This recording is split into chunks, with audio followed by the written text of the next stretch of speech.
Hi అండి, welcome to SNR channel. నా పేరు సంధ్య. ఈరోజు మనం టమాటో కర్రీని సింపుల్గా టేస్టీగా ఎలా ప్రిపేర్ చేసుకోవాలో చూద్దామండి. ఈ కర్రీ అనేది చపాతీలోకి రైస్లో కూడా చాలా బాగుంటుందండి. మరి ఎలా ప్రిపేర్ చేయాలో చూద్దామా? స్టవ్ ఆన్ చేసుకొని మీడియం ఫ్లేమ్లో పెట్టి ప్యాన్ పెట్టుకోండి. ప్యాన్లో 3 to 4 టేబుల్ స్పూన్ల ఆయిల్ యాడ్ చేసుకోవాలండి. ఆయిల్ అనేది హీట్ అయిన తర్వాత పోపు దినుసులు యాడ్ చేసుకోండి. ఈ పోపు దినుసులు అనేవి కొంచెం ఎక్కువగానే వేసుకోండి, అప్పుడే కర్రీ టేస్టీగా ఉంటుంది. ఒక ఎండుమిర్చిని తీసుకొని సగం వరకు కట్ చేసుకొని అందులో వేసుకోండి. అలాగే ఇక్కడ నేను ఒక మీడియం సైజ్ ఆనియన్ తీసుకున్నానండి. ఆనియన్ ఇలా ముక్కల్లా కట్ చేసుకున్నాను. అలాగే 3 పచ్చిమిర్చి తీసుకొని వాటిని కూడా కట్ చేసుకున్నాను. ఇలా కట్ చేసుకున్న ఆనియన్ పచ్చిమిర్చి ముక్కలు కూడా అందులో వేసుకోండి. వేసుకొని ఒకసారి గరిటెతో కలుపుకోండి. ఇలా కలిపిన తర్వాత 1 టేబుల్ స్పూన్ అల్లం వెల్లుల్లి పేస్ట్ యాడ్ చేసుకోండి. ఈ అల్లం వెల్లుల్లి పేస్ట్ అనేది హోమ్ మేడ్దండి. ఫ్రెష్గా అప్పుడే ప్రిపేర్ చేసుకుంది అయితే బాగుంటుంది. ఒకవేళ మీకు కావాలి అంటే డిస్క్రిప్షన్లో లింక్ ఇస్తాను, ఒకసారి చూడండి. అల్లం వెల్లుల్లి పేస్ట్ కూడా వేసుకొని ఒకసారి గరిటెతో కలుపుకొని మూత పెట్టుకొని ఒక 10 నిమిషాలు మగ్గనివ్వండి.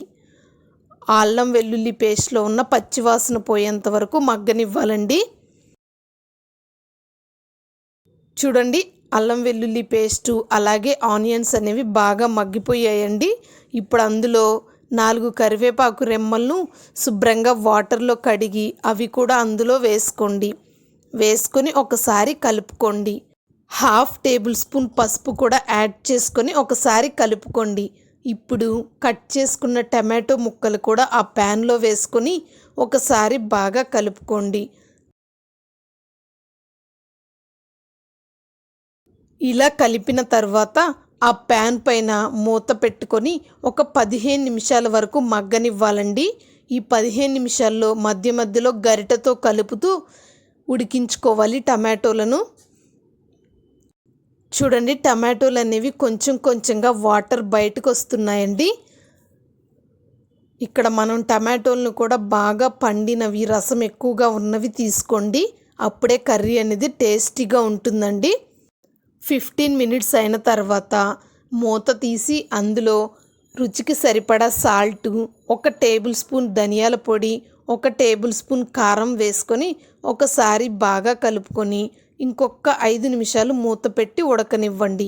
ఈ 5 నిమిషాల్లో మనం వేసుకున్న ధనియాల పొడి అలాగే కారం అనేది ఆ టమాటో ముక్కలకి బాగా పడుతుందండి. 5 నిమిషాల తర్వాత మూత తీసి సన్నగా తరిగిన కొత్తిమీరను కూడా ఆ కర్రీలో వేసుకొని ఒకసారి కలుపుకొని స్టవ్ ఆఫ్ చేసుకోండి. ఇప్పుడు మూత పెట్టి ఒక 2 నిమిషాలు ఉంచండి. 2 మినిట్స్ తర్వాత మూత తీసి వేరొక బౌల్లో సర్వ్ చేసుకోండి. అంతే అండి, టమాటా కర్రీ రెడీ అయిపోయింది. ఇది వేడి వేడి అన్నంలో అలాగే చపాతీలో చాలా రుచిగా ఉంటుందండి. మీరు కూడా తప్పకుండా ట్రై చేయండి. ఎలా వచ్చిందో నాకు కామెంట్ చేయండి. నా వీడియో నచ్చితే లైక్ చేయండి, షేర్ చేయండి, నా ఛానల్ని సబ్స్క్రైబ్ చేయండి. Thank you for watching.